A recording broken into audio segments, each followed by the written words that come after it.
The bit type in MySQL is used for storing bit fields. So let's describe that by way of example. We'll create a table in our test database. We'll call it bit test.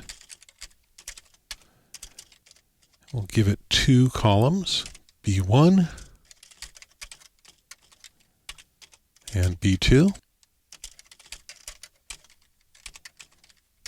B1 is a bit field with 8 bits, and B2 is a bit field with 10 bits. Go ahead and create this table and insert some data into it.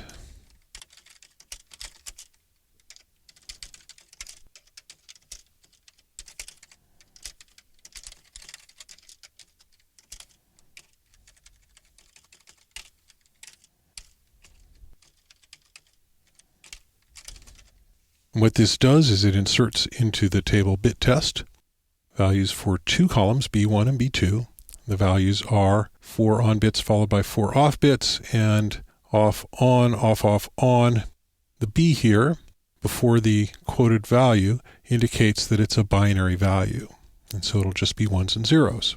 Go ahead and insert that row. There we go. Now let's take a look at it. Now we're not going to expect this to be displayable data because we entered binary data. So what we'll see will be odd. And there we go. We have this odd little character there, and it couldn't figure out a way to display B2 at all.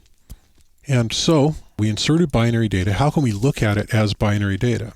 Well, one way to do that is to tell MySQL that this is a number. And you do that by adding 0 to it. Any kind of math will tell it that it's a number. So you can just add 0 to tell it that it's a number without modifying the value. And there you see we got 240 and 9. But we entered binary values. Can we see them as binary values? And in fact, we can. We can use the bin function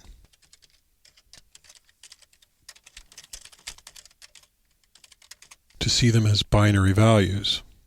There we have the values that we entered. You'll notice that the leading 0 is gone from B2. So there's 10 bits available there, and we've really only used 4 of them. The rest of them are zeros, which is significant, but it doesn't need to display them. There's other number systems that are used for binary values, and just briefly I'm going to show them to you. So there's bin. I'm just going to show them with B1. There's octal, which is base 8. There's hexadecimal,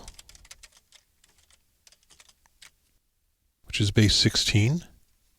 And so there's those values in binary, octal, and hexadecimal. That's all the same value.